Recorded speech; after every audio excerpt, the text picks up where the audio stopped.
మనం వెస్ట్రన్ స్టైల్లో నాన్ రోటీ ఎలా చేసుకోవాలో చూపిస్తున్నాను. 1 కప్పు గోధుమ పిండి, అలాగే 1 కప్పు మైదా,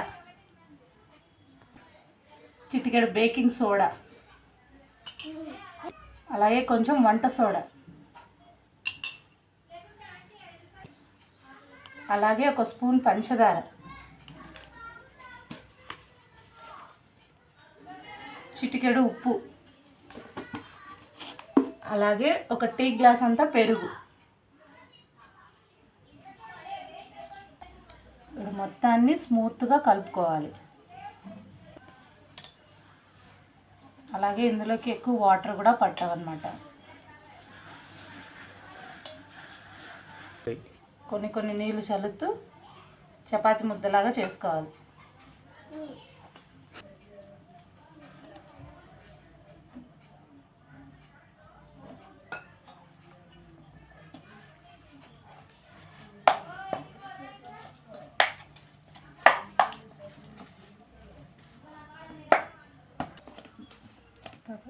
పిండిని ఇలా వేళ్ళతో మాత్రమే అదుముకోవాలన్నమాట.